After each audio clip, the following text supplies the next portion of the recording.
Officer, I'm just trying to get to my family. The words echoed across the polished floors of Miami International Airport's Terminal C, cutting through the hum of rolling luggage and tired conversations. It was 6:45 p.m. on a humid Thursday evening, and Baggage Claim Area 7 buzzed with the usual chaos of weary travelers collecting their lives from conveyor belts.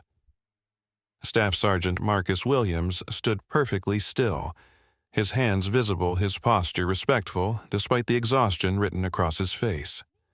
At 28, he carried himself with the quiet dignity of a soldier who'd spent 15 months in Afghanistan, but right now he looked like any other tired traveler in wrinkled Army combat uniforms. The fabric bore the creases of too many hours in airline seats, and his boots showed the scuff marks of a man who'd walked through too many airports to get home. Before we dive deeper into this moment that changed everything, I want to ask you something. Have you ever been judged by your appearance before anyone knew your story? If this hits close to home, hit that subscribe button and share this with someone who needs to hear it. Because what happens next will remind you that dignity isn't something anyone can take away from you.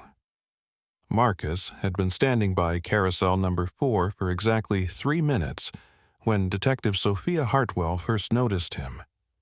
She moved through the baggage claim area like a predator scanning for prey, her sharp heels clicking against the tile floor with deliberate precision. At 35, Sophia was the kind of woman who commanded attention the moment she entered a room. Platinum blonde hair fell in perfect waves past her shoulders, framing a face that belonged on magazine covers rather than police reports. She wore a tailored black blazer that hugged her curves perfectly paired with designer jeans that probably cost more than most people's monthly salary. Her red Christian Louboutin heels added 4 inches to her height and announced her presence with every step. To most observers, she looked more like a successful corporate executive than a detective with Miami Airport Police. That was exactly how she liked it. A stolen uniform doesn't make you a soldier, sweetheart, Sophia said, her voice carrying across the space like a slap. It makes you a criminal. Marcus turned slowly, his movements deliberate and non-threatening. He'd been trained to de-escalate confrontations to show respect for authority, even when authority showed none in return. His dark eyes met hers calmly, and he spoke in the measured tone of a man who'd learned to choose his words carefully. "Ma'am, I'm Staff Sergeant Marcus Williams, returning from deployment." "Is there something I can help you with?" Sophia's perfectly glossed lips curved into a cold smile. She'd played this game before, and she knew exactly how to control the narrative.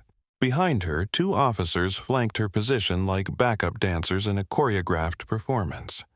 Officer Ramon Gutierrez, 29, was all nervous energy and eager ambition. His Hispanic features were sharp with concentration as he tried to impress the woman he'd been half in love with for the past 6 months. Officer Brad Mitchell, 32, stood to Sophia's left, his weathered face showing the uncomfortable expression of a man who'd seen this routine too many times. "Help me." Sophia laughed, a sound like ice cracking. "Oh, honey, you can help me by telling me where you really got that costume." 20 feet behind the unfolding confrontation, General Raymond Caldwell collected his black roller bag from Carousel 3. At 58, he moved with the understated confidence of a man who'd commanded thousands of soldiers in some of the world's most dangerous places.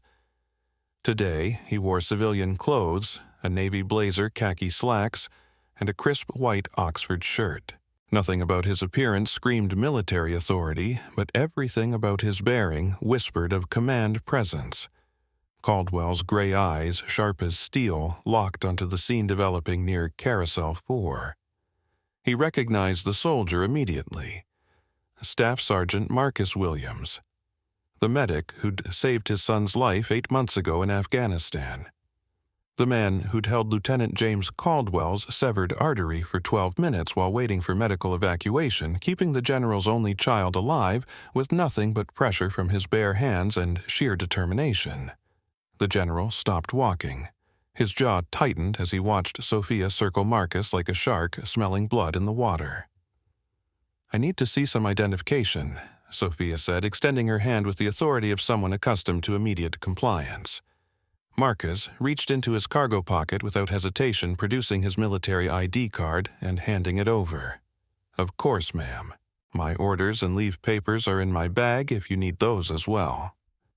Sophia took the ID and examined it with theatrical suspicion, holding it up to the fluorescent lights as if checking for forgeries. Her perfectly manicured nails painted the same shade of red as her heels tapped against the plastic surface. "Interesting," she said loud enough for nearby travelers to hear. "Very interesting indeed." "Is there a problem with my identification?" Marcus asked, maintaining his respectful tone despite the growing awareness that this interaction was heading somewhere ugly. "Oh, there's definitely a problem," Sophia replied, slipping the ID into her blazer pocket instead of returning it. "You see, sweetie, I've been doing this job for 8 years.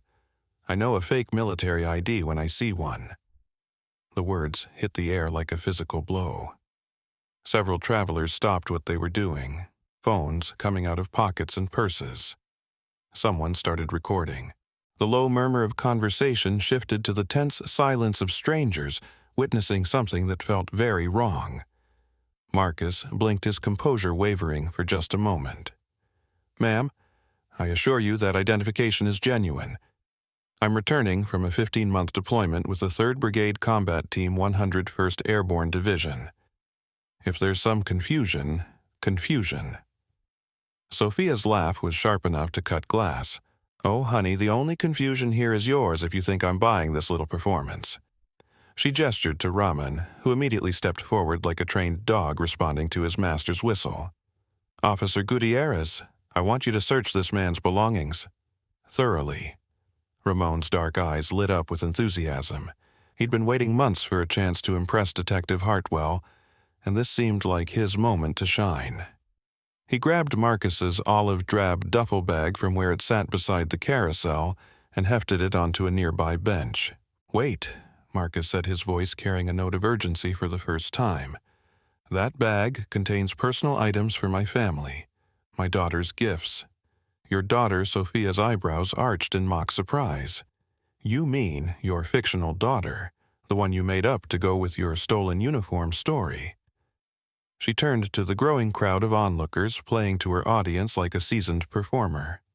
"Ladies and gentlemen, what we have here is a classic case of stolen valor. This individual has acquired military clothing and identification probably from an online vendor or stolen from an actual service member, and he's using it to gain sympathy and special treatment." Marcus felt heat rise in his chest, but he forced himself to remain calm. He thought of his daughter Isabella, just 4 years old, waiting at home with the welcome banner she'd made with her mother. He thought of his wife Maria, probably checking the flight tracker every few minutes, wondering why he hadn't called yet. "Detective," he said, using her title deliberately, "I understand you're doing your job, but I'm telling you the truth. I've been serving my country for the past 15 months. I earned this uniform, and I earned the right to come home." Sophia stepped closer, invading his personal space with the casual cruelty of someone who knew she held all the power. She was tall in her heels, nearly matching his height, and she used every inch to intimidate. "Earned it," her voice dripped with disdain. "Sweetie, black men in stolen uniforms are everywhere these days. Social media has made it so easy to play dress-up and fool people who don't know better." The words hung in the air like poison gas. Several people in the crowd gasped audibly. A woman with her teenage daughter covered the girl's ears. An elderly veteran in a VFW cap shook his head in disgust, but at Sophia, not Marcus.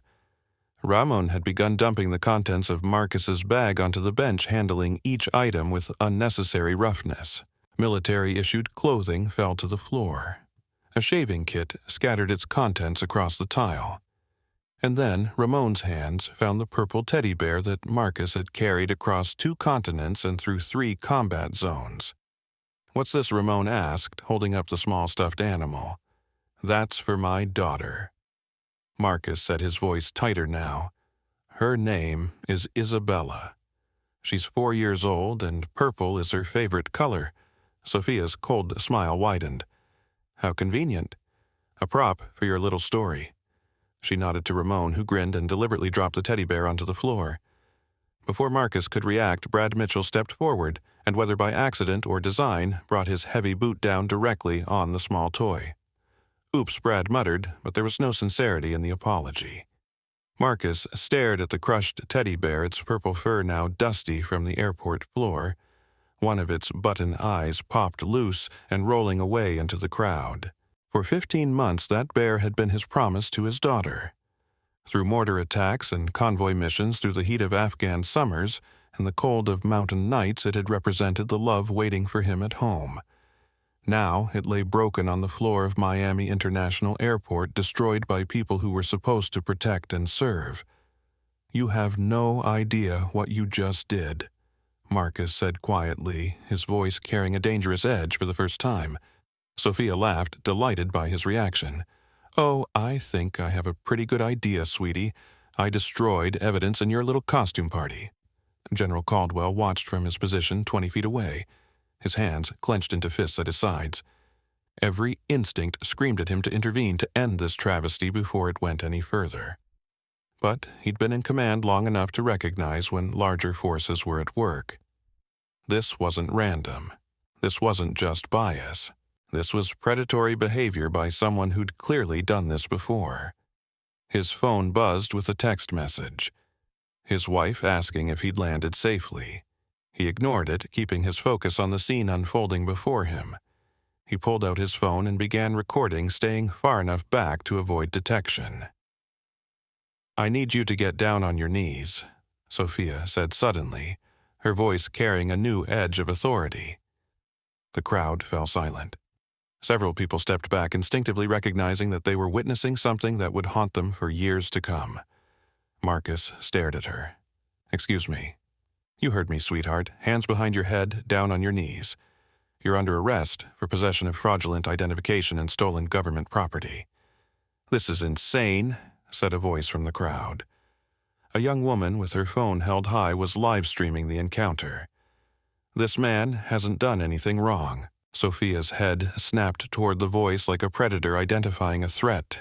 "Ma'am, I need you to put that phone away and step back. This is official police business. This is America," the woman replied, her voice shaking but determined. "I have the right to record public servants in the performance of their duties, not when it interferes with an active investigation," Sophia shot back. She turned to Ramon. "Officer Gutierrez, I want that phone confiscated as evidence." Ramon looked uncertain for the first time. "Detective, I'm not sure we can, Officer Gutierrez." Sophia's voice cut like a whip. "Are you questioning my authority?" Ramon straightened immediately. "No, ma'am, of course not." But the hesitation had been enough. By now, at least 6 other people had their phones out recording from multiple angles. Someone had started a Facebook live stream. Another person was posting to Instagram. Whatever was about to happen would be preserved for posterity, and Sophia was beginning to realize it. Marcus remained standing, his dignity intact despite the assault on his character. "Detective, I'm asking you one more time to check my credentials properly. Call Fort Campbell if you need verification. Contact the Department of Defense. My service is documented and verified. What I need," Sophia said, stepping even closer, "is for you to comply with my lawful orders. Get on your knees. Now." The airport seemed to hold its breath. Travelers stopped walking, gathering in a loose circle around the confrontation. Children stared with wide eyes while their parents tried to shield them from witnessing something that no one should have to see. Marcus looked around at the faces surrounding him. He saw disgust, anger, confusion, and sympathy, but no one was stepping forward to help. He understood why. 3 badges against 1 tired soldier wasn't odds that most civilians were willing to face. His phone buzzed in his pocket. "A text from Maria Flight Tracker shows you landed 20 minutes ago." "Where are you?" Isabella is bouncing off the walls with excitement. The irony was crushing. He'd survived 15 months in a combat zone, dodging improvised explosive devices, and treating wounded soldiers under fire only to be brought to his knees in his own country by people who'd never heard a shot fired in anger. Last chance, Sophia said, her hand moving to the handcuffs on her belt. Knees. Now. That's when General Caldwell took his first step forward. His voice when it came was quiet, but carried the unmistakable authority of someone accustomed to being obeyed without question. "Officer," he said, "I think there's been a mistake here." Sophia turned ready to dismiss another civilian interference, but something about the way the man moved made her pause. There was purpose in his step command in his bearing and an aura of authority that even she couldn't ignore. "Sir, I need you to step back," she said, but her voice lacked its previous confidence. "This is official police business." General Caldwell continued walking forward until he was close enough to speak without raising his voice close enough for everyone to hear every word clearly. "Officer," he repeated, "you need to release that soldier immediately. And who exactly do you think you are?" Sophia demanded, her hand still on her handcuffs, her other hand instinctively moving toward her weapon. Caldwell reached into his jacket and produced his military identification. Not with the theatrical flourish Sophia had used when examining Marcus's ID, but with the calm certainty of a man who'd never had his authority questioned and lived to regret it. "General Raymond T. Caldwell, United States Army," he said simply. "And that soldier you're attempting to arrest saved my son's life 8 months ago in Afghanistan." The effect was immediate and electric. The crowd of onlookers seemed to surge forward slightly, sensing that the power dynamic had just shifted dramatically. Sophia's perfect composure cracked for just a moment, uncertainty flashing across her features. Marcus's eyes widened as he recognized his commanding general for the first time since the confrontation began. "Sir," he said automatically, his military training taking over. Staff Sergeant Williams, General Caldwell nodded. "It's good to see you made it home safely." Rahman and Brad exchanged nervous glances. They'd been on the airport detail long enough to know that military officers, especially high-ranking ones, carried significant influence. This wasn't some random civilian they could intimidate into silence. But Sophia wasn't backing down. If anything, the presence of military authority seemed to inflame her further. "I don't care if you're the president himself," she said, her voice rising. "This man is in possession of fraudulent military identification, and I'm placing him under arrest." Detective General Caldwell's voice remained level, but there was steel underneath the calm surface. "I'm going to give you one opportunity to reconsider your course of action. Are you threatening a police officer?" Sophia demanded. "I'm offering you wisdom," Caldwell replied. "Staff Sergeant Williams is a decorated combat veteran who earned the Bronze Star for valor under fire. He's a medic who saved dozens of lives in combat, including that of my son, Lieutenant James Caldwell. What you're doing here isn't law enforcement.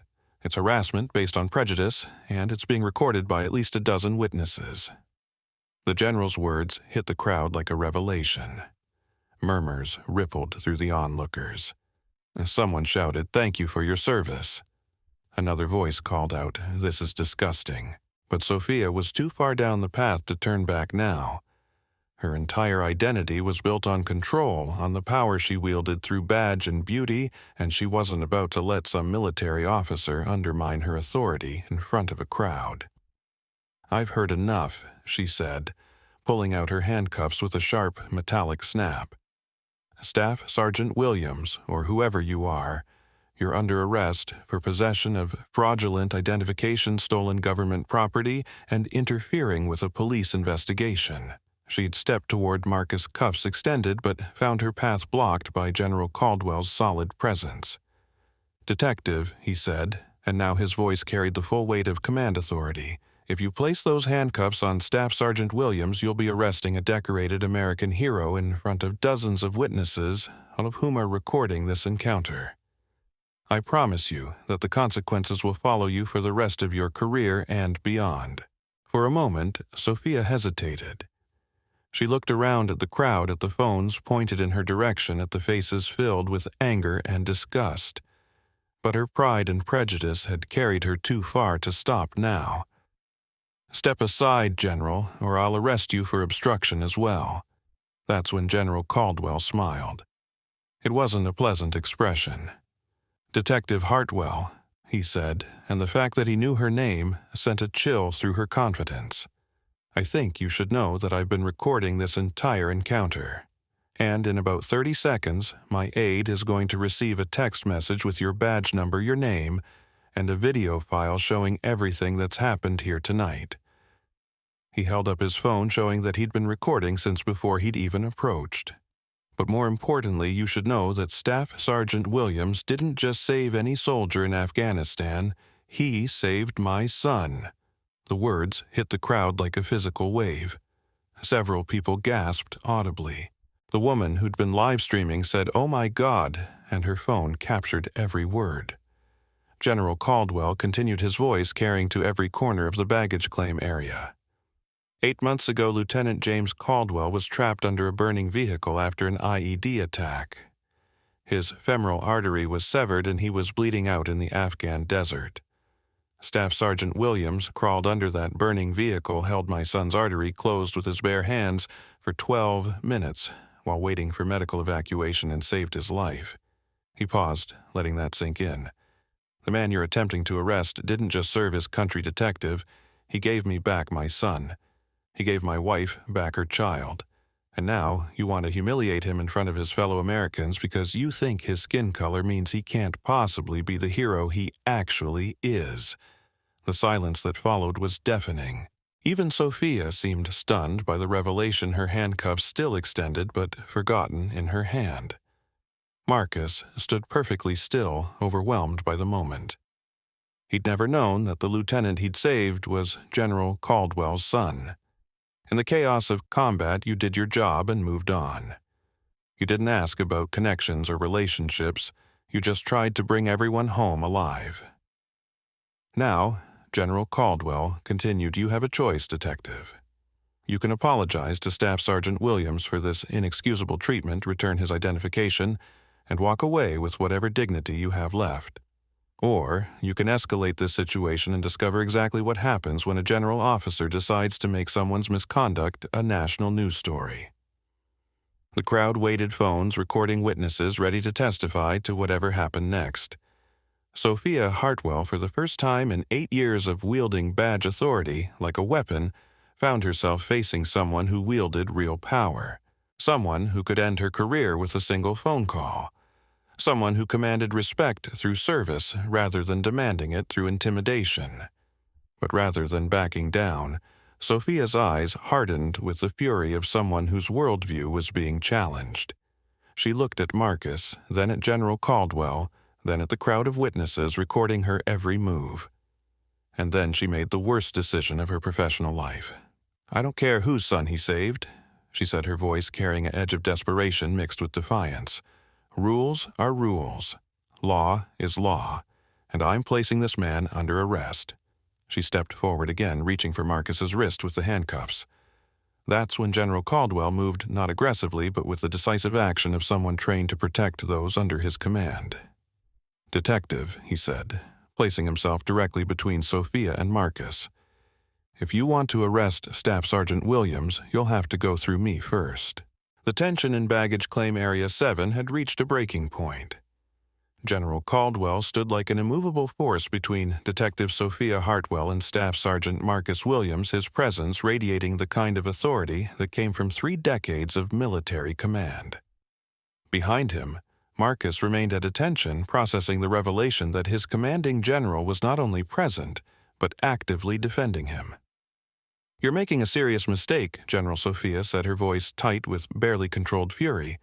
"Interfering with a police investigation is a felony regardless of your rank, and harassing a decorated war hero is a violation of civil rights," Caldwell replied evenly, "regardless of your badge." The crowd of onlookers had grown to nearly 50 people. Phones held high social media notifications, pinging constantly as the video spread across platforms. Someone had started a Twitter hashtag, #MarcusWilliams. Another person was providing live commentary on TikTok. This wasn't just a confrontation anymore, it was becoming a national moment. Raymond Gutierrez shifted nervously, his earlier enthusiasm for impressing Detective Hartwell rapidly evaporating as he realized the magnitude of what they'd stumbled into. Brad Mitchell, the veteran officer, kept glancing between his detective and the general, his weathered face showing the expression of a man who'd seen enough of life to recognize when a situation was spiraling beyond recovery. Detective Hartwell Brad said quietly, "Maybe we should." Officer Mitchell Sophia snapped, "When I want your opinion, I'll ask for it." She turned back to General Caldwell, her perfectly applied makeup unable to hide the flush of anger creeping up her neck. "I don't care if you outrank God himself. In this airport, I have jurisdiction. Not you." General Caldwell's expression didn't change, but something in his eyes shifted. Anyone who'd served under him would have recognized the look. It was the calm before decisive action, the moment when a commanding officer decided that the time for diplomacy had ended.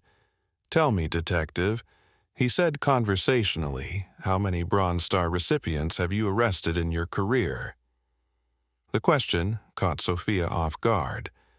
"What does that have to—" "It's a simple question. How many—" "I don't see how zero," General Caldwell said. "The answer is zero, because you've never encountered a Bronze Star recipient before tonight. You've never been in the presence of that level of heroism and sacrifice. So let me tell you what a Bronze Star means." He turned slightly, addressing not just Sophia but the entire crowd of witnesses.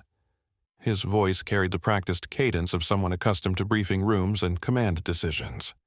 The Bronze Star is awarded for heroic or meritorious achievement in ground combat. It's not given for showing up or following orders. It's earned by risking your life to save others when any reasonable person would run the other way. Marcus felt heat rise in his cheeks. He'd never been comfortable with attention, especially regarding actions he considered simply doing his job. But he remained silent, trusting his general's judgment. Staff Sergeant Williams didn't just serve overseas, General Caldwell continued. He repeatedly exposed himself to enemy fire to treat wounded soldiers. He performed surgery under mortar bombardment. He carried injured men to safety across open ground while being shot at by enemy combatants. The general's voice grew quieter, more personal. "And 8 months ago, in the desert outside Kandahar province, he saved my son's life." The story unfolded like a movie playing in the minds of everyone present. General Caldwell's voice painted pictures of heat and sand, of twisted metal, and spilled blood of a young soldier making split-second decisions that meant the difference between life and death. March 15th, 2024, 13:47 hours local time. Lieutenant James Caldwell was leading a convoy patrol when their vehicle hit an improvised explosive device. The blast flipped their Humvee and trapped my son underneath with his left leg crushed and his femoral artery severed. Several women in the crowd covered their mouths. Parents instinctively pulled their children closer. This wasn't abstract military action anymore. It was a father talking about nearly losing his child. The vehicle was on fire. Fuel was leaking everywhere. Any second it could have exploded and killed everyone nearby.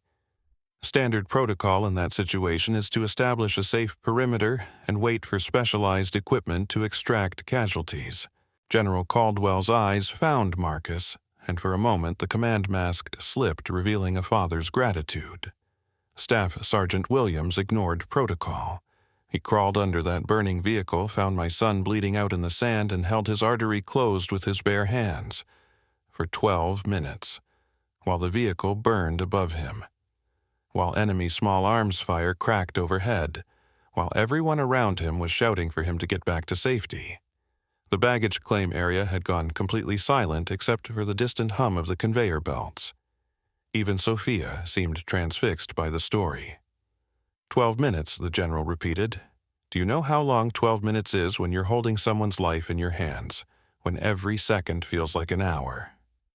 When your arms are cramping from the pressure you have to maintain and you can't let go, because letting go means watching someone die. Marcus remembered those 12 minutes with perfect clarity. The heat of the flames above the feeling of James's blood flowing between his fingers, the young lieutenant's eyes going glassy and then snapping back to focus over and over. He remembered James gripping his free hand and saying, "Don't let me die. Please don't let me die." "I won't," Marcus had promised. "I've got you. Stay with me." The medevac couldn't land because of the fire, General Caldwell continued. So, Staff Sergeant Williams maintained pressure on my son's artery until the flames died down enough for the helicopter to approach. He didn't move. He didn't falter. He held my son's life in his hands until help arrived. The general paused, letting the weight of the story settle over the crowd. When the medics finally extracted them both, Staff Sergeant Williams had second-degree burns on his back from the heat. His uniform was soaked in my son's blood. He was exhausted, dehydrated, and in pain, and the first thing he did when they pulled him clear was ask if the lieutenant was going to be okay. Someone in the crowd started clapping. Others joined in until the entire baggage claim area erupted in applause. Marcus stood frozen, overwhelmed by the public recognition of something he'd considered simply doing his duty. "That's the man," General Caldwell said, his voice cutting through the applause, "that you want to arrest for stolen valor." The clapping died away, leaving a silence that felt heavy with shame and anger. Not shame from Marcus or the general, but from the crowd of witnesses who'd watched a hero being humiliated by people who'd never risked anything for anyone. Sophia's face had gone pale beneath her makeup. The story had shifted the narrative so completely that she found herself isolated, no longer the authority figure maintaining order, but the villain attacking an American hero. She could feel the weight of dozens of hostile stares, the judgment of strangers who'd witnessed her casual cruelty toward someone who'd earned their respect through blood and sacrifice. But Sophia Hartwell hadn't built her career on backing down when challenged. If anything, the public pressure seemed to harden her resolve. She'd spent 8 years wielding badge authority like a weapon, and she wasn't about to surrender it now, not even to a general and his story. "That's very touching," she said, her voice dripping with disdain that shocked even the onlookers.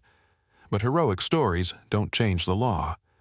I have reasonable suspicion that this man's identification is fraudulent, and I'm going to investigate that suspicion thoroughly." The crowd's reaction was immediate and hostile. Someone shouted, "Are you insane?" Another voice called out, "This is disgusting." A veteran wearing a VFW cap pushed forward through the crowd.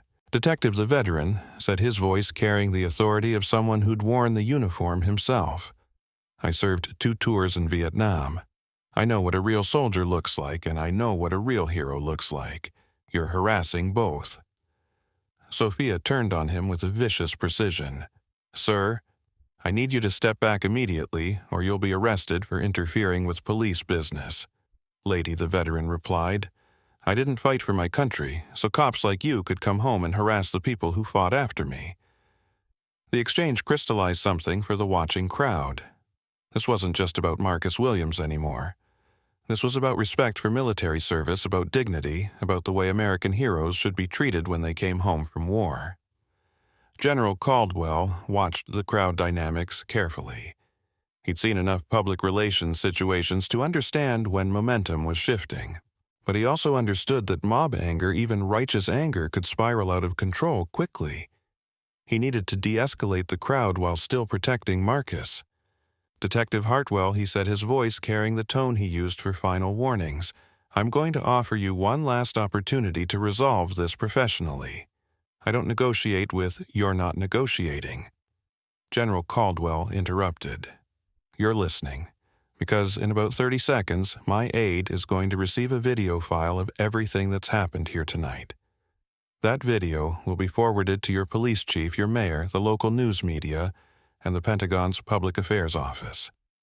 He held up his phone, showing that the recording was still active. "Do you want your career to end tonight, detective? Because that's the choice you're making right now." For the first time since the confrontation began, uncertainty flickered across Sophia's features. She'd been so focused on asserting her authority over Marcus that she hadn't fully considered the broader implications of her actions. But reality was starting to penetrate her anger. A police detective harassing a Bronze Star recipient. A decorated war hero being humiliated in front of dozens of witnesses. The video evidence of her conduct spreading across social media in real time. The political fallout, the media attention, the internal investigations that would follow. But Sophia Hartwell had spent 8 years building her identity around never backing down, never showing weakness, never admitting she might be wrong. Her pride had become a trap, and she was too deep inside it to find her way out. "General," she said, her voice tight with barely controlled rage, "you can threaten me all you want. But law is law. This man is going to be arrested, processed, and investigated. And if you continue to interfere, you'll be arrested as well. The words fell into the baggage claim area like stones into still water, creating ripples of shock and disbelief that spread through the crowd. Several people shouted in protest. Someone started chanting, "Let him go." Others picked up the cry. Marcus watched it all with growing horror. This was exactly what he'd hoped to avoid when he'd maintained his respectful demeanor throughout the confrontation. He'd tried to de-escalate, tried to comply, tried to avoid creating a scene, but the scene had found him anyway, and now his homecoming was turning into a public spectacle that would follow him for the rest of his life. His phone buzzed again. Another text from Maria.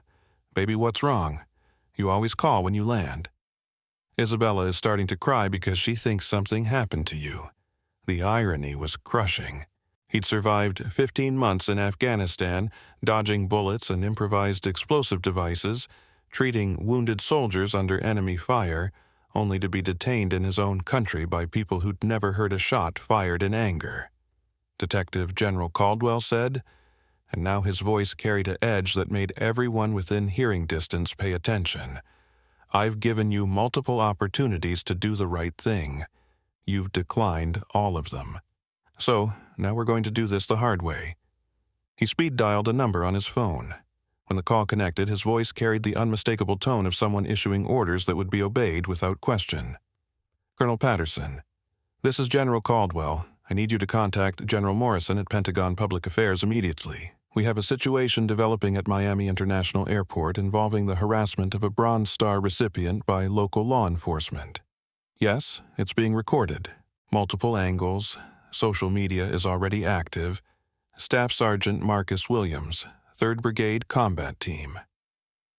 Sophia's face went white as she listened to one side of a conversation that was about to turn her life upside down. She was beginning to understand that she'd stumbled into something much larger than a routine airport confrontation. Additionally, General Caldwell continued to contact Colonel Rodriguez at JAG and have him reach out to the FBI's Civil Rights Division.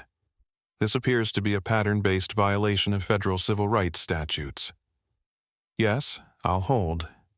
He looked at Sophia while waiting for the connection. "Detective, you should know that Staff Sergeant Williams's harassment tonight fits a very specific pattern that federal investigators have been tracking. Targeted detention of minority service members by local law enforcement officials. It's become a significant enough problem that the Pentagon has established a task force to address it." The lie was smoothly delivered and completely believable. Sophia didn't know enough about federal law enforcement or Pentagon procedures to challenge it, but she understood enough to realize that her actions tonight might have federal implications. Sir Ramon Gutierrez said quietly, "Maybe we should Officer Gutierrez." Sophia snapped, "Maintain your position."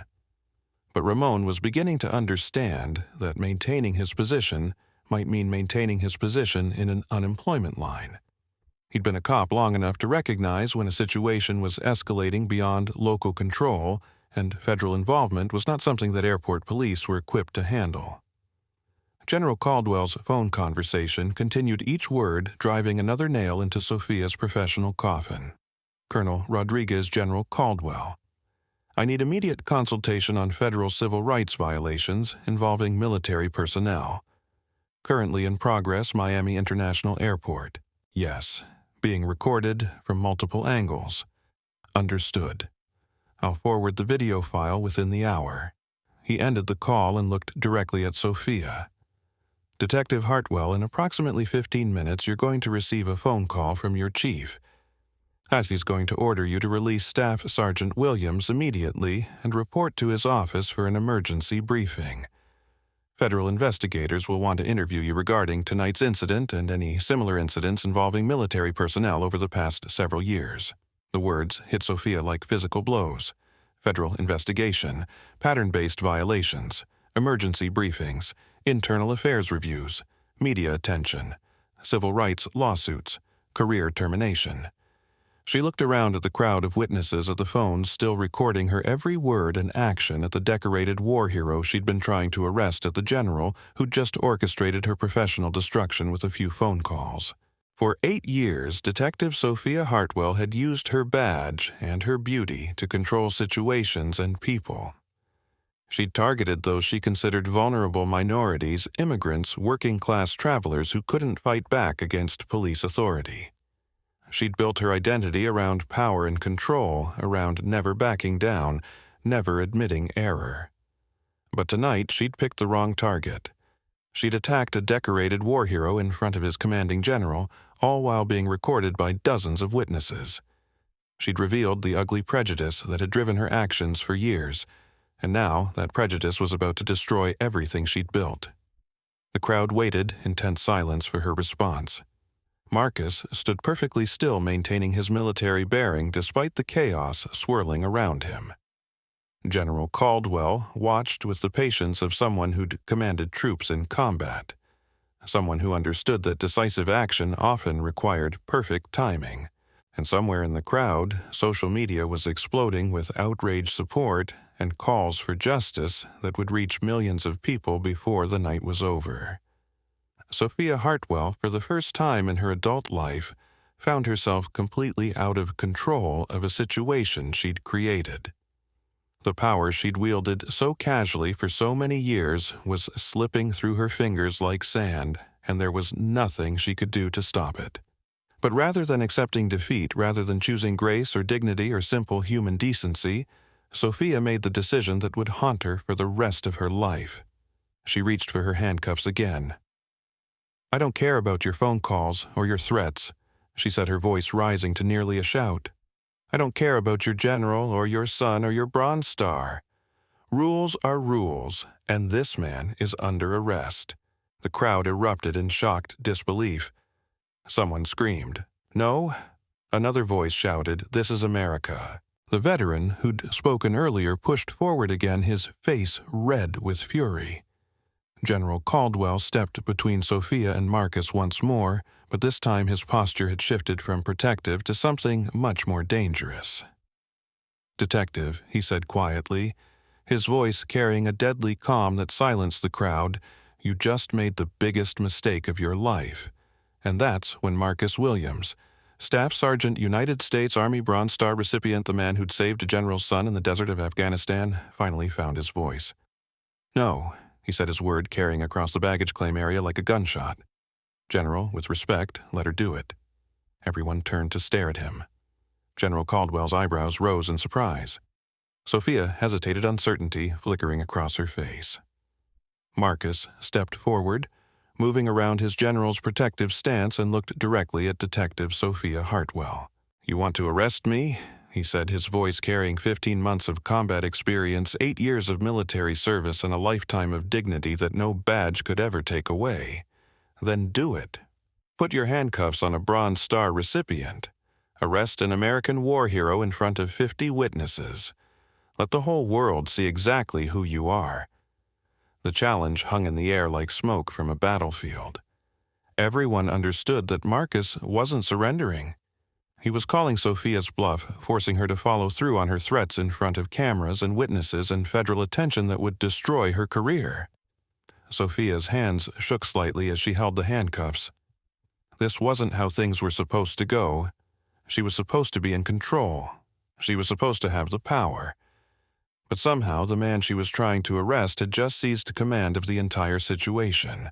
The crowd held its breath, waiting to see if Detective Sophia Hartwell would really handcuff a decorated war hero on camera in front of witnesses, with federal investigators already being notified. Marcus stood perfectly still, his hands at his sides, his dignity intact, daring her to destroy her own life by following through on her threats. And in that moment, everyone in Baggage Claim Area 7 understood exactly who was really in control of the situation. The standoff lasted exactly 47 seconds, though. To everyone watching, it felt like an eternity.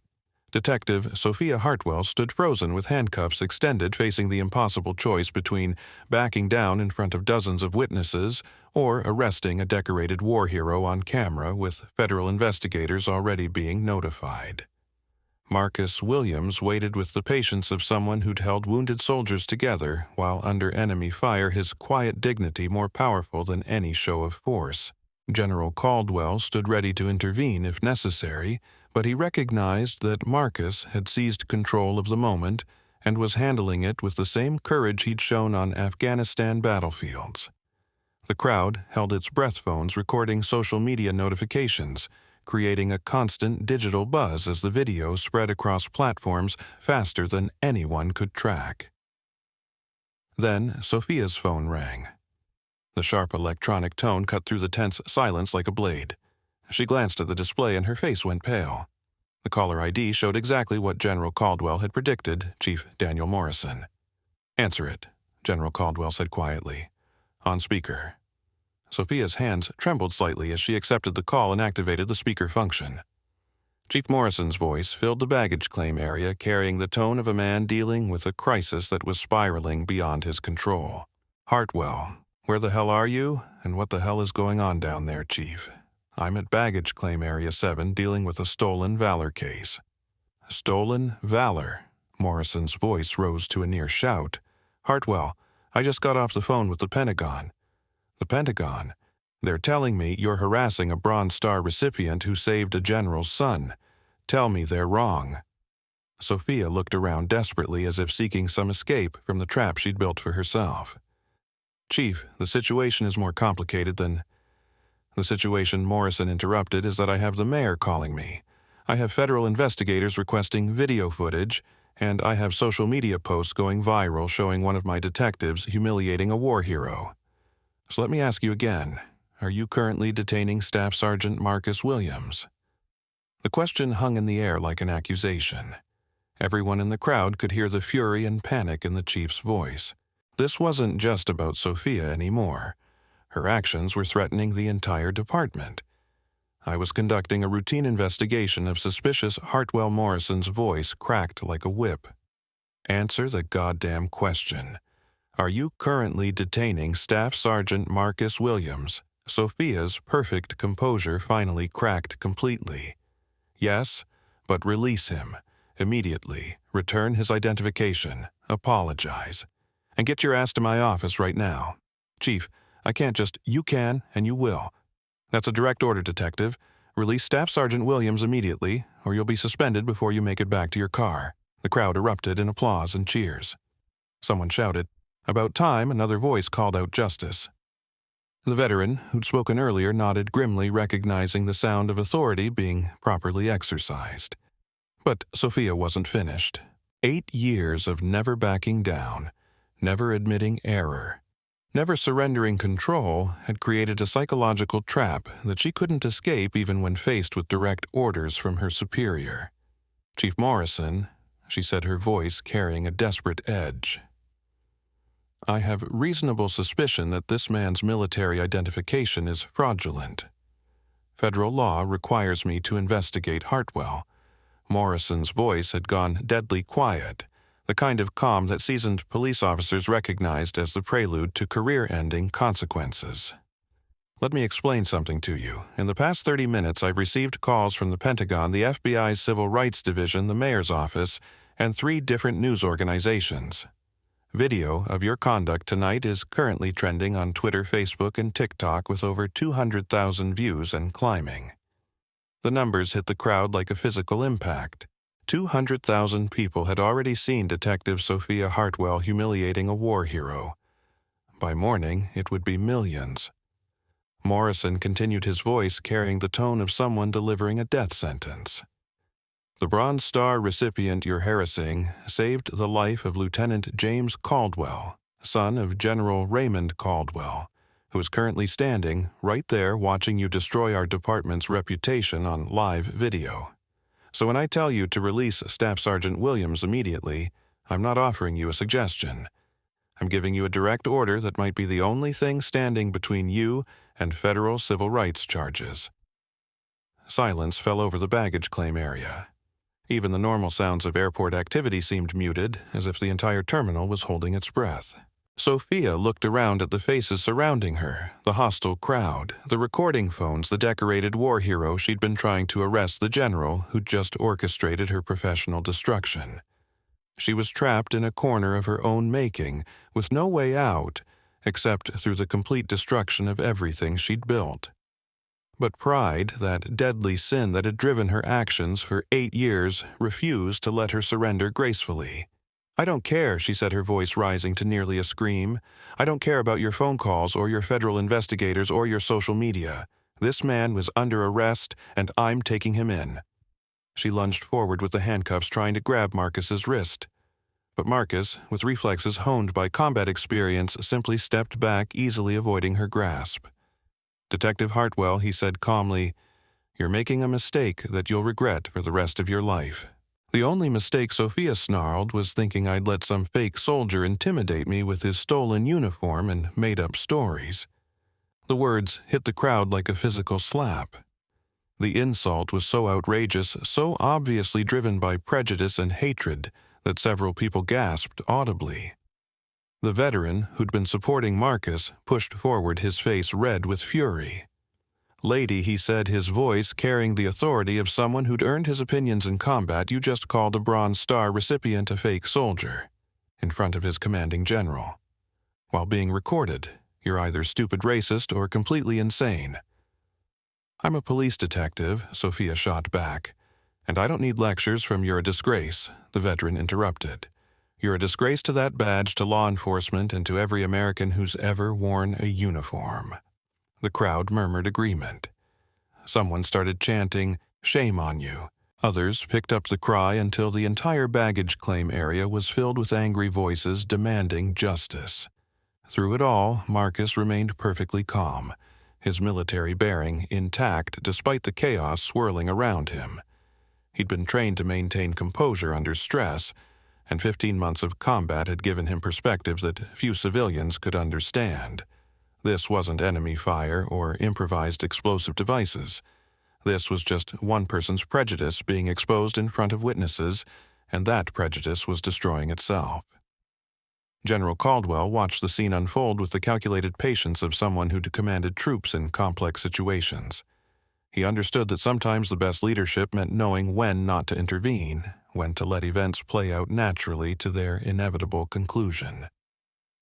Chief Morrison's voice came through Sophia's phone speaker again, cutting through the crowd's chanting. "Hartwell, are you there? Respond immediately." Sophia grabbed the phone, taking it off speaker. But the crowd had gone quiet, straining to hear her side of the conversation. Her voice carried clearly across the baggage claim area. "Chief, the situation here is out of control. This crowd is threatening me, and I need backup immediately." Even without hearing Morrison's response, everyone could see Sophia's face growing paler as she listened. Her free hand moved unconsciously to her service weapon, a gesture that sent ripples of tension through the crowd. Detective General Caldwell said sharply, "I strongly advise you not to escalate this situation any further." But Sophia was beyond advice, beyond reason, beyond anything except the desperate fury of someone watching their world collapse. When she finally spoke again, her voice carried the edge of complete breakdown. "I'm calling for backup," she announced to the crowd. "Anyone interfering with this arrest will be charged with obstruction." She keyed her radio with shaking hands. "Dispatch, this is Detective 447. I need immediate backup at Terminal C Baggage Claim Area 7. I have a hostile crowd interfering with an arrest." The response crackled back through her radio, loud enough for everyone to hear. "Detective 447, this is Sergeant Williams in dispatch. Chief Morrison has ordered all units to stand down regarding your situation. You are to release your subject immediately and report to headquarters." Even the police dispatcher was contradicting her now. Sophia stared at her radio in shock, finally beginning to understand the magnitude of what she'd created. That's when the first news crew arrived.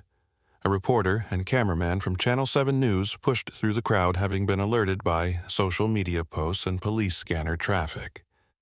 The reporter, a young woman with predatory instincts for developing stories, immediately recognized the explosive nature of what she'd stumbled into.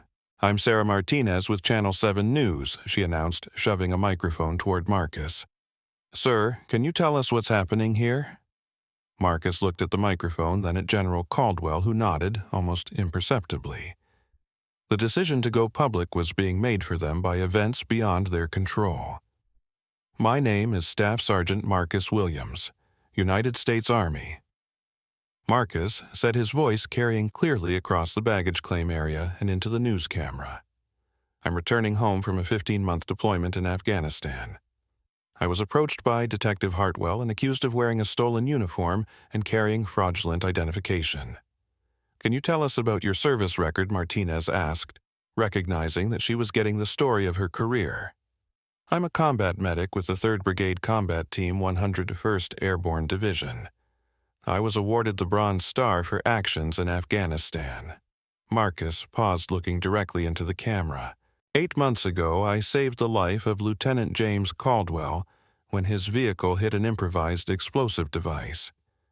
Lieutenant Caldwell is the son of General Raymond Caldwell, who has been witnessing tonight's events."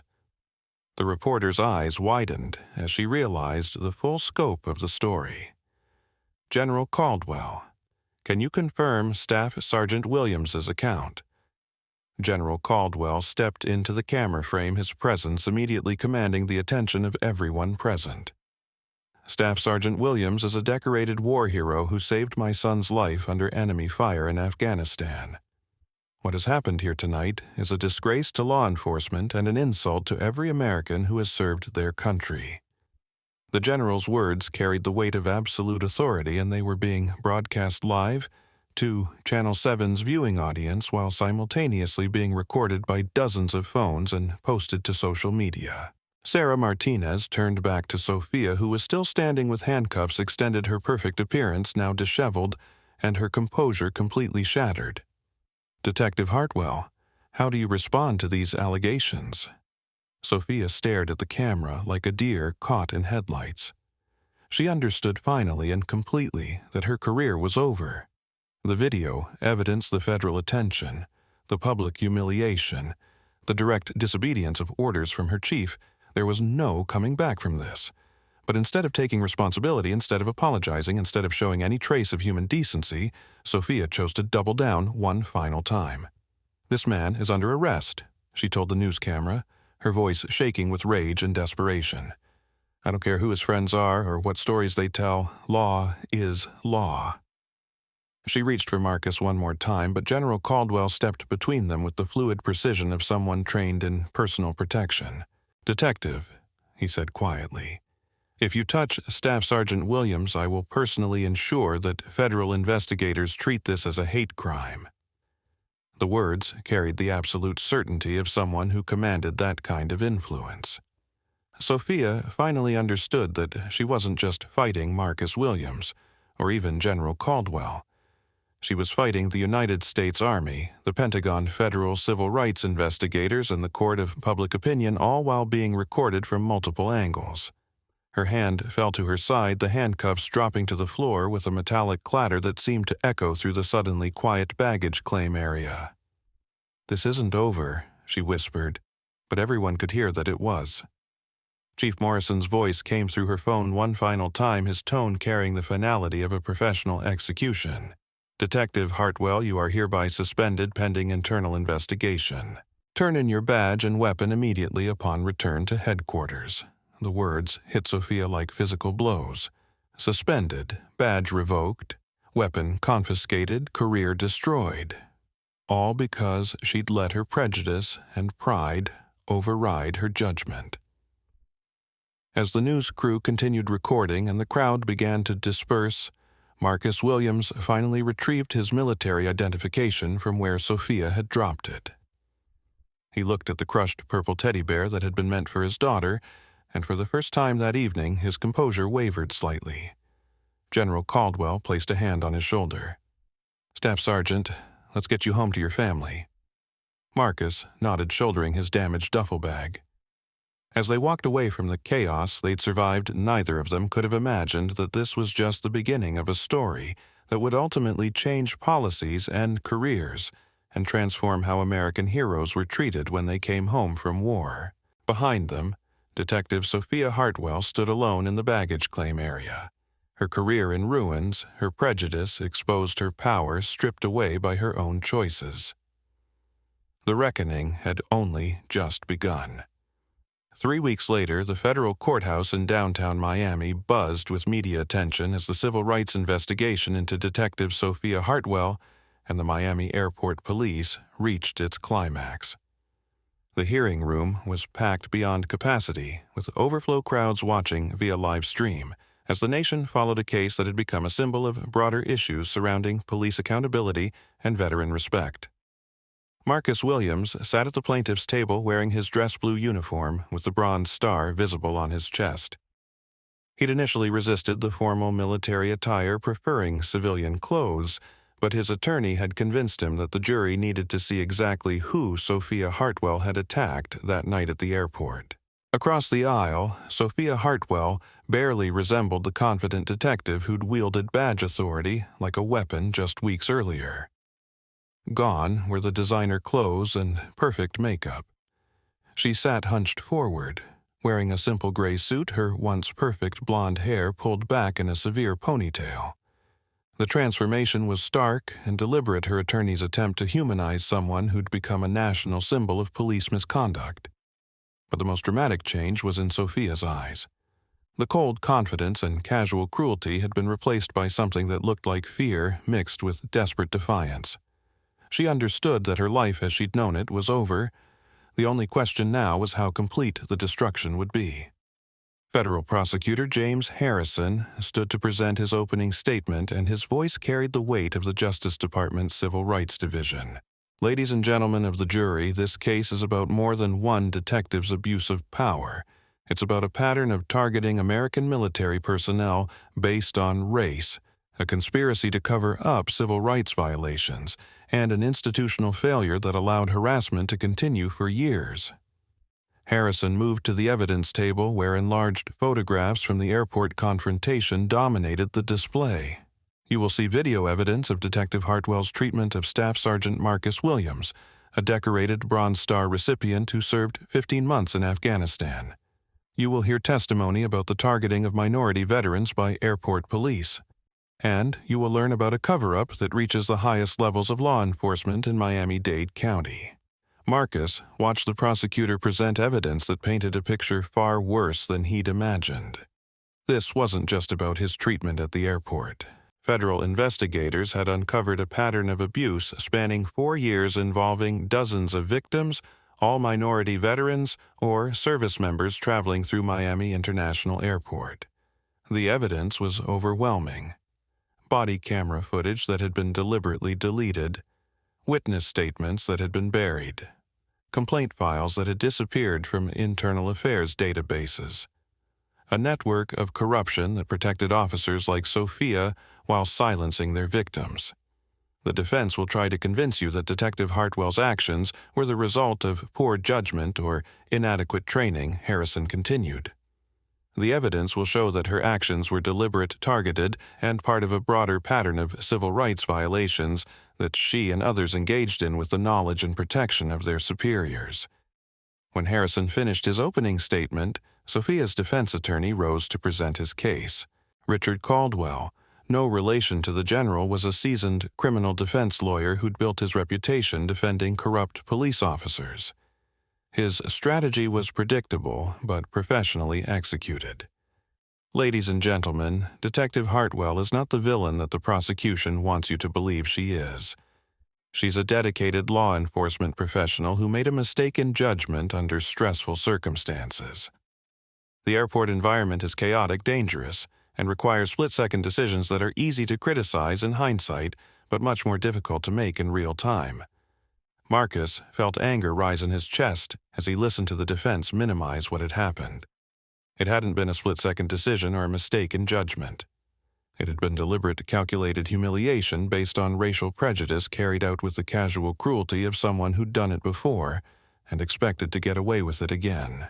But the defense attorney continued painting a picture of Sophia as a victim of circumstances rather than a perpetrator of civil rights violations. Detective Hartwell served the Miami-Dade Police Department with distinction for 8 years. Her personnel file contains numerous commendations for professional service. The prosecution wants you to believe that she suddenly became a racist who targets veterans, but the evidence will show that she was simply doing her job in a difficult situation that got out of control. The defense strategy was clear: minimize the individual incident while ignoring the broader pattern of abuse. portray Sophia as a scapegoat rather than a symptom of institutional problems, appeal to the jury's sympathy for law enforcement while deflecting attention from the deliberate nature of the violations. But federal prosecutors had spent 3 weeks building an airtight case, and they were ready for the defense's tactics. The first witness was Marcus himself. As he walked to the witness stand in his dress blues, the courtroom fell silent. Several jurors sat forward in their chairs, recognizing that they were about to hear testimony from someone who'd earned their respect through service and sacrifice. Prosecutor Harrison guided Marcus through his service record, his deployment to Afghanistan, and the events leading up to his encounter with Detective Hartwell. Marcus's voice remained steady and professional as he recounted the humiliation he'd experienced, but emotion crept in when he described watching his daughter's teddy bear being crushed under Officer Mitchell's boot. Staff Sergeant Williams Harrison said, "Can you describe your feelings when Detective Hartwell accused you of stolen valor?" Marcus was quiet for a long moment, choosing his words carefully. "Sir, stolen valor is one of the most serious accusations you can make against a service member. It attacks not just your honesty, but everything you've sacrificed for your country. When someone accuses you of faking your service, they're calling you a coward and a liar. How did Detective Hartwell's treatment affect you personally?" "It made me question whether the country I'd served for 8 years actually wanted me home," Marcus replied. "I'd spent 15 months in Afghanistan treating wounded soldiers living in constant danger, missing my daughter's birthday, and my wife's struggles as a single parent. And when I came home, the first representative of American law enforcement I encountered treated me like a criminal because of the color of my skin." The courtroom was absolutely silent as Marcus spoke. Several jurors were visibly emotional, and even some of the media representatives seemed affected by his testimony. Defense attorney Caldwell's cross-examination was respectful, but pointed, trying to establish that Marcus had been uncooperative or somehow provoked Sophia's response. But Marcus's military bearing and calm responses made the defense strategy backfire, highlighting the contrast between his professionalism and Sophia's conduct. Staff Sergeant Williams Caldwell said, "Isn't it true that you refused to comply with Detective Hartwell's lawful orders?" "Sir, I complied with every lawful order," Marcus replied. "I provided identification when requested. I submitted to a search of my belongings, and I maintained a respectful demeanor throughout the encounter. What I did not do was confess to crimes I hadn't committed or accept accusations that I was impersonating a service member. But you did become confrontational when, sir, respectfully, there's nothing confrontational about defending your honor when it's being attacked," Marcus interrupted. "Detective Hartwell accused me of stolen valor, which is both a federal crime and a personal insult to everyone who's ever worn this uniform. I had a right to defend myself against false accusations." The cross-examination continued for 2 hours, but defense attorney Caldwell made no meaningful progress in undermining Marcus's credibility or painting him as the aggressor in the encounter. The second day of testimony brought the witness everyone had been waiting for, Lieutenant James Caldwell, the general's son whose life Marcus had saved in Afghanistan. James entered the courtroom in his Army dress uniform, walking with a slight limp from injuries that had nearly cost him his leg. The courtroom held its breath as James took the witness stand. This wasn't just another witness. This was the human connection that gave meaning to Marcus's heroism and context to Sophia's cruelty. Prosecutor Harrison established James's military credentials and the circumstances of his injury before getting to the heart of his testimony. "Lieutenant Caldwell, can you describe what happened on March 15, 2024 outside Kandahar province?" James's voice carried the precision of a military briefing, but emotion crept in as he described the IED explosion that nearly killed him. "Our convoy hit an improvised explosive device at approximately 13:47 hours. The blast flipped our vehicle and trapped me underneath with my leg crushed and my femoral artery severed. What would have happened if Staff Sergeant Williams hadn't intervened? I would have died," James said simply. "The medical examiner later determined that I had perhaps 3 minutes before blood loss would have caused irreversible damage." Staff Sergeant Williams kept me alive by holding my artery closed with his bare hands while our vehicle burned above us. Harrison moved to the evidence table and retrieved several photographs from the rescue scene. Lieutenant, I'm showing you prosecution exhibits 47 through 52. Can you identify these images? James looked at the photographs, his face growing pale. These show the aftermath of our vehicle explosion. You can see the burn damage, the twisted metal, the blood in the sand where Staff Sergeant Williams held me for 12 minutes. 12 minutes under a burning vehicle holding your life in his hands. Yes, sir, 12 minutes, that felt like 12 hours. I was conscious for most of it, screaming from the pain, begging him not to let me die. He kept telling me he wouldn't let go, that he had me, that help was coming. The courtroom was absolutely silent except for the sound of several people crying quietly. Marcus sat perfectly still, remembering those 12 minutes with perfect clarity, remembering the weight of James's life in his hands. Lieutenant, how do you feel about Detective Hartwell's treatment of the man who saved your life? James turned to look directly at Sophia, his young face hardening with controlled anger.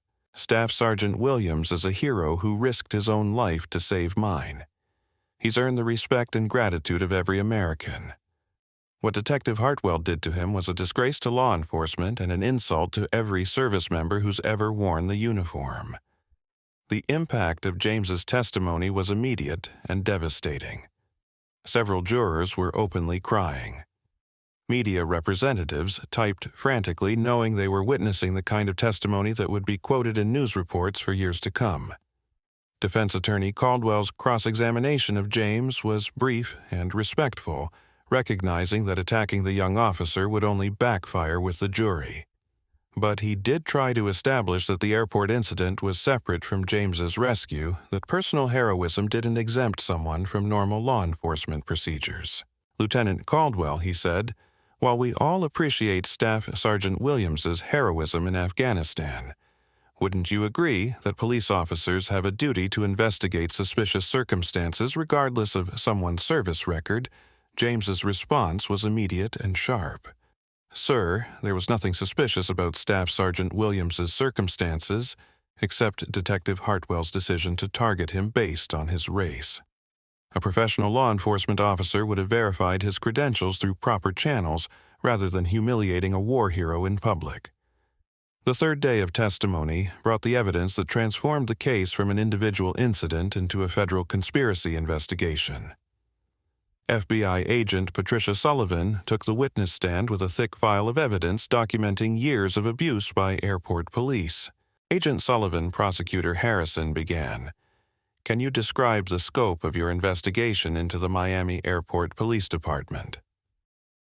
Over the past 3 weeks, we've identified 23 separate incidents involving the targeted harassment of minority veterans and active duty military personnel by airport police officers, primarily Detective Hartwell and her associates.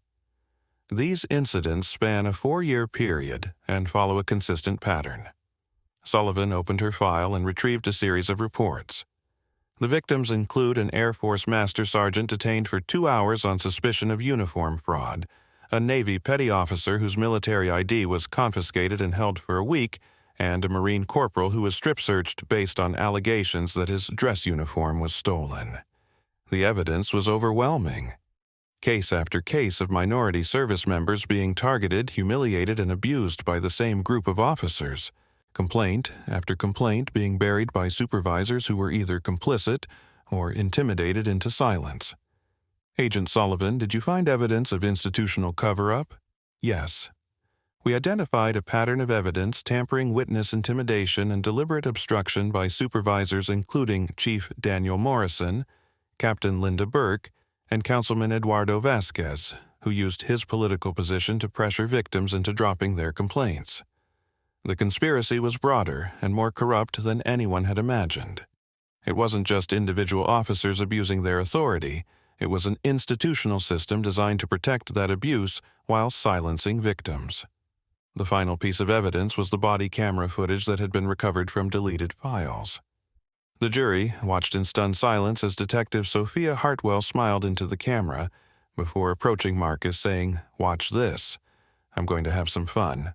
The footage showed her deliberate cruelty, her obvious enjoyment of the power she wielded, and her complete lack of respect for Marcus's dignity or service. When the video ended, the courtroom was absolutely silent. Sophia's defense attorney had no response to the video evidence. His client had been caught on camera revealing her true motivations, and no amount of legal maneuvering could explain away her own words. The prosecution rested its case after 3 days of devastating testimony.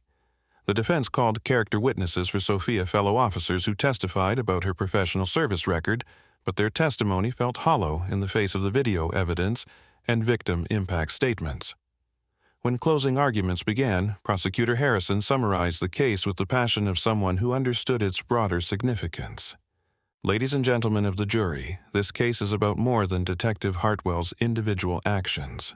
It's about whether we as Americans will tolerate the abuse of the men and women who serve our country. It's about whether badge authority includes the right to humiliate war heroes based on racial prejudice. He paused, looking directly at the jury. Staff Sergeant Marcus Williams served his country with honor for 8 years. He earned the Bronze Star for saving Lieutenant Caldwell's life under enemy fire in Afghanistan. He came home expecting to be treated with the respect and dignity that all veterans deserve. Instead, he was humiliated by Detective Hartwell, who took pleasure in abusing her authority. Harrison's voice grew stronger as he reached his conclusion. The evidence shows that Detective Hartwell's actions were not a mistake or poor judgment. They were deliberate civil rights violations carried out with the knowledge and protection of a corrupt system. Staff Sergeant Williams deserves justice. Every veteran deserves better than what happened at Miami International Airport that night. Defense attorney Caldwell's closing argument was professionally delivered but unconvincing. He painted Sophia as a victim of circumstances, a good officer who made a single mistake, but the evidence had destroyed any credibility his defense might have had. The jury deliberated for less than 4 hours before returning with their verdict. On the charge of civil rights violations under federal statute, we find the defendant guilty. The words echoed through the packed courtroom like thunder. Sophia collapsed into her chair, finally understanding that her 8-year career of abusing authority had come to an end. Marcus sat perfectly still, feeling a mixture of vindication and sadness for the waste of human potential that Sophia's choices represented. But the individual trial was only the beginning of the transformation that would follow. 6 months after the verdict that sent Detective Sophia Hartwell to federal prison for 3 years, the changes rippling through American airports and police departments had become impossible to ignore. What had started as one man's humiliation had evolved into a national reckoning with how veterans were treated when they came home from war. Marcus Williams stood at the podium of Miami International Airport's newly renovated training center, addressing a room filled with airport security personnel, police officers, and federal investigators. Behind him, a large screen displayed the words, Operation Respect Protocol, the comprehensive training program that now bore his name and had been implemented in 43 airports across the country. 6 months ago, Marcus began his voice carrying the same calm authority that had sustained him through that terrible night at Baggage Claim Area 7. I came home from Afghanistan expecting to reunite with my family after 15 months of deployment. Instead, I was accused of stolen valor, humiliated in public, and treated like a criminal because Detective Hartwell looked at my skin color and decided I couldn't possibly be a real soldier. The audience, a mix of new recruits and veteran officers, listened with the respectful attention of people who understood they were hearing from someone whose experience had changed policies nationwide. But this story isn't about me. Marcus continued. It's about the 23 other veterans who were similarly targeted and harassed. It's about the culture that allowed that harassment to continue for years. And it's about the changes we've made to ensure that no American hero ever has to endure what we endured.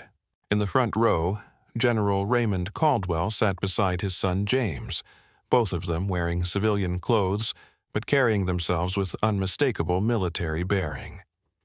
The general had retired from active duty 2 months earlier to focus full-time on veteran advocacy work, using his platform to push for reforms in how service members were treated by law enforcement. The reforms had been swift and comprehensive. Federal legislation now required specialized training for any law enforcement officer working in transportation hubs. Body cameras could no longer be disabled or deleted without triggering automatic federal review. Most importantly, a new federal task force had been established to monitor and investigate civil rights violations against military personnel. The Marcus Williams Protocol, as it had become known in law enforcement circles, mandated that any detention or investigation of uniformed military personnel required immediate verification through federal databases in the presence of a supervisor. No individual officer could make the kind of arbitrary decisions that had led to Marcus's humiliation. But the changes went beyond policy. They represented a fundamental shift in how American society viewed the treatment of veterans and the accountability of those entrusted with public authority. Chief Daniel Morrison had been forced to resign in disgrace after federal investigators discovered his role in covering up years of abuse. His replacement, Chief Maria Santos, had implemented comprehensive reforms that made the Miami Airport Police a model for other departments nationwide. Captain Linda Burke, who had buried evidence and intimidated witnesses, was serving 18 months in federal prison. Councilman Eduardo Vasquez faced public corruption charges that would likely end his political career and result in significant prison time. But perhaps the most significant change was in the culture itself. The viral video of Marcus's treatment had sparked a national conversation about respect, dignity, and the way American heroes should be welcomed home. #Marcus Williams had become more than a hashtag. It had become a rallying cry for veterans' rights and police accountability. At the conclusion of his speech, Marcus was joined on stage by James Caldwell, who had become a close friend and frequent speaking partner. Together, they represented the bond between those who serve and those who serve with them, a reminder that military service created family connections that transcended rank and race. "Staff Sergeant Williams saved my life in Afghanistan," James told the audience. "But he did more than that. He saved my father's son, my mother's child, my future wife's husband, and someday my children's father." When Detective Hartwell humiliated him at this airport, she wasn't just attacking one soldier. She was attacking everyone who loved him, everyone he'd saved, and everyone whose life was better because of his service. The room erupted in sustained applause. These weren't just polite acknowledgments.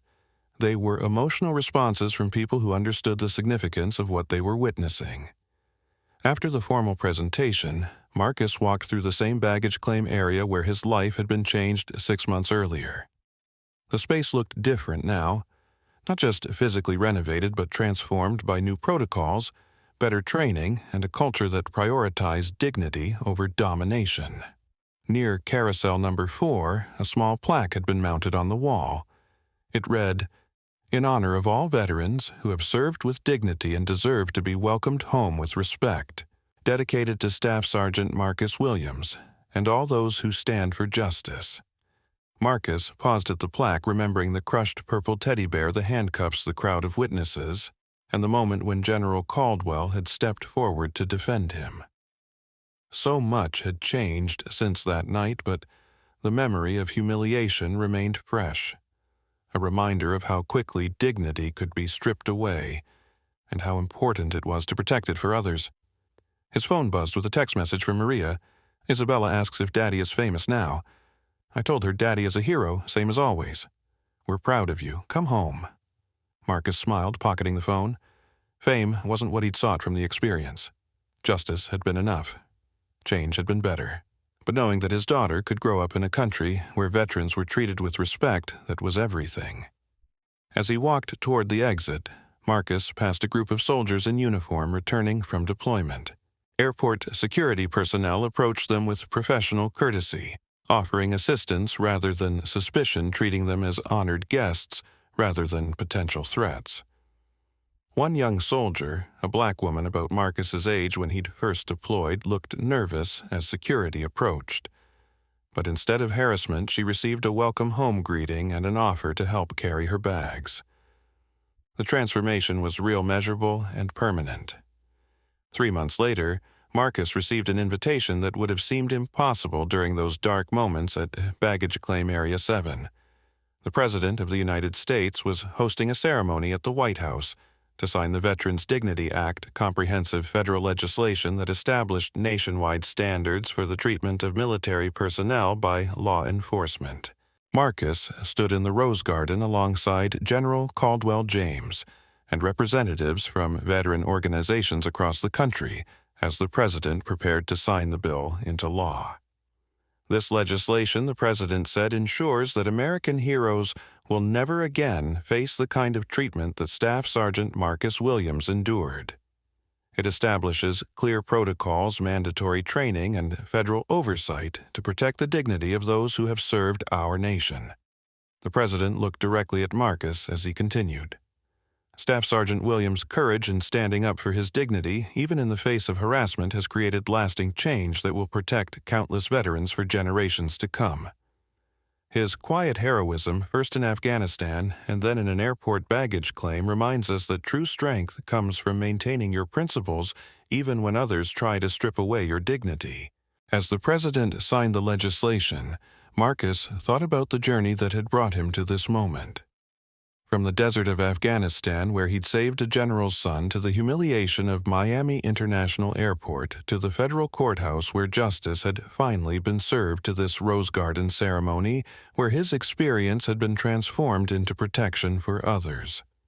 The legislation bore his name, but Marcus understood that the real victory belonged to every veteran who would benefit from the changes, every service member who would be treated with respect because of lessons learned from his humiliation. That evening, Marcus returned home to his family in Kentucky. Isabella, now 5 years old, had watched the White House ceremony on television and greeted her father with the kind of pride that made everything he'd endured worthwhile. "Daddy," she said, wrapping her arms around his legs, "I saw you with the President on TV. Everyone at school says you're famous." Marcus knelt down to her level, looking into eyes that reminded him of his wife and carried the promise of a future that would be better than the past. "I'm not famous, sweetheart," he said gently. "I'm just your daddy. But sometimes when people treat good people badly, we have to stand up and make sure it doesn't happen again. That's what Daddy did." "Because you're brave." "Because it was right," Marcus replied. "And because I want you to grow up in a world where everyone is treated with respect, no matter what they look like or where they come from." Isabella nodded solemnly, understanding more than her years might suggest. Like the soldiers who come home, especially the soldiers who come home. That night, as Marcus tucked his daughter into bed, she asked one final question that crystallized everything he'd fought for. "Daddy, will the mean lady ever be mean to soldiers again?" Marcus thought about Sophia Hartwell serving her federal sentence in a minimum security prison. Her career destroyed, her authority stripped away. He thought about the changes that had emerged from her choices, the protocols that now protected veterans, the training that educated officers, the oversight that prevented abuse. "No, sweetheart," he said confidently. "She won't. And other mean people won't either, because now everyone knows that when you're mean to soldiers, there are consequences." Isabella smiled and closed her eyes, secure in the knowledge that her father had made the world a little bit safer for everyone who served. Marcus Williams, Bronze Star recipient, combat veteran, and accidental civil rights hero, had kept his promise to hold the line. Not just in Afghanistan, where he'd saved a general's son under enemy fire, but in America, where he'd stood up for dignity when authority tried to strip it away. His quiet courage in the face of harassment had created lasting change that would protect veterans for generations to come. And in the end, that legacy of respect and dignity was worth far more than any medal or recognition. Because true heroes don't seek fame. They just refuse to let injustice stand unchallenged, even when it costs them everything. If this story moved you, if it reminded you that dignity and respect are worth fighting for, then I need you to do something important right now. Hit that like button to show your support for veterans like Marcus Williams. Subscribe to this channel so you never miss stories of courage and justice that need to be heard. And most importantly, share this video with everyone you know. Share it with your family, your friends, your co-workers. Share it with anyone who believes that our heroes deserve better. Share it with anyone who thinks one person can't make a difference. Because Marcus Williams proved that standing up for what's right, even when you're standing alone, can change the world. Every share helps spread this message of hope and justice. Every like shows that people still care about doing the right thing. Every subscription helps us tell more stories of ordinary people who did extraordinary things simply because it was right. So don't just watch. Take action. Like, subscribe, and share this story, because the next time someone needs to stand up for what's right, it might just be you. And when that moment comes, remember Marcus Williams, remember his quiet courage, and remember that dignity is something no one can take away from you unless you let them.